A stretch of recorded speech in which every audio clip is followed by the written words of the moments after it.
gentlemen. You talk about your love and passion for the Bible and reading the scripture, and then things happen in culture and in the world and geopolitically, like right now, all eyes are on Russia and Ukraine and what is happening and what's aligning up over there in Israel and Iran. What are your thoughts according to Russia and Ukraine and the scripture?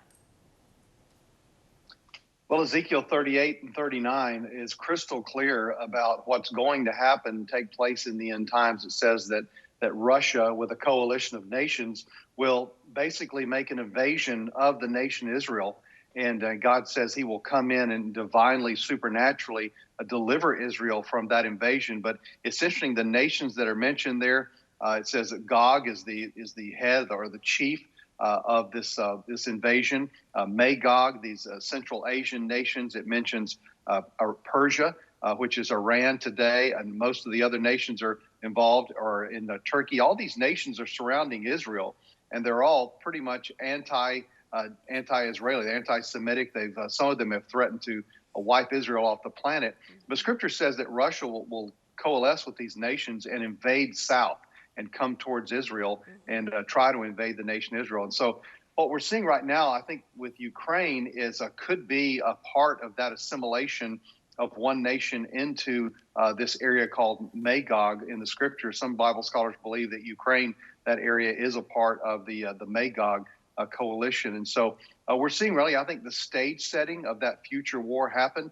Now, we don't know what's going to happen because it's so volatile right now, whether there's going to be something happen on the nuclear level, or whether Russia's going to pull out, or whether they're going to continue their invasion of Ukraine and then try to annex other countries as well. It's interesting, Putin is doing pretty much exactly what Hitler did prior to World War II, which was he annexed Austria and then invaded Poland. And so Putin's doing the same thing when he annexed Crimea in 2014, and now he's invading Ukraine. So there's a sort of a repeating of history happening here. We don't know where this particular thing's going to end, but we do see it contributing towards this Ezekiel 38, 39 scenario we read about. What are you seeing right now happening in the world that's kind of shocking you? That's a good question, because there's so much happening. I mean, I've been watching and studying Bible prophecy for a long time, and it used to be you could kind of keep track with everything. Now you can't. So many things are happening on so many different levels. And even this situation with Russia and Ukraine, it has multiple levels. I call it a convergence of convergences, because, for example, while all eyes are on Russia and the Ukraine, Iran's still ramping up their nuclear stuff and saying they're going to attack Israel.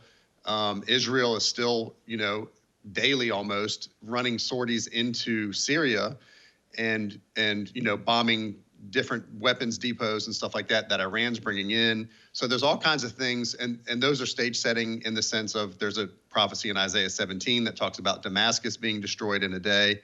And even to me, probably the biggest one, and maybe this is why it's getting so much attention, is Russia and Ukraine, because Ezekiel 38, it used to seem impossible. Even 15, 20 years ago, Syria was a bona fide nation. Russia, Iran, and Turkey had never partnered before.